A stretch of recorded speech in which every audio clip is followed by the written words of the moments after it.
Our Channel 5 News photographers respond to tips at a moment's notice.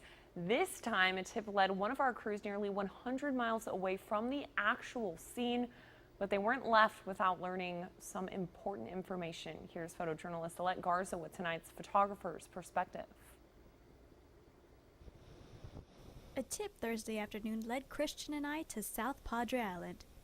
The tip said there was a boat that capsized near the jetties. Activity there looked pretty calm and normal, but if you look closely, it is choppier than normal. In fact, these past week has been choppier than normal. If you go out to the jetty area further down east over there, you're liable to get swiped up off your feet by those waves right now. Christian found fisherman J.C. Garcia, who has a military radio which he used for an emergency once. Last spring break, we were out in Port Mansfield. My uncle and the family decided to go offshore fishing, and a really big boat had 2 engines on it, and one of the engines shut down. But the family said, look, if we're not in by 8 o'clock, 9 o'clock, call the Coast Guard on us, something bad happened. While Christian and I waited for the Coast Guard, waves were very choppy on Thursday, and there was a red flag waving, warning people about the heavy surfs. People were fishing. I even caught a fish, threw it back into the Gulf, only to watch it get eaten by a bird. Circle of life.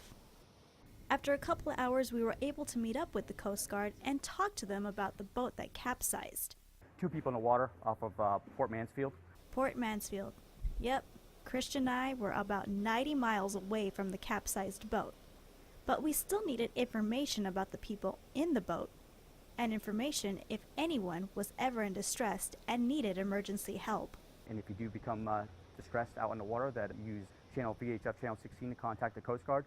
If you do not have a VHF radio, then we ask you to call 911 immediately and report your information and distress information so we can get out there to you. And if you do plan on going to the island for fun, remember, you should always be checking for the current weather conditions and forecasted weather. Some other things you want to do is also file a float plan with a family member or whatnot, just in case you do become in trouble out there. For a photographer's perspective, I'm Alette Garza for Channel 5 News, Sunday, 10:30.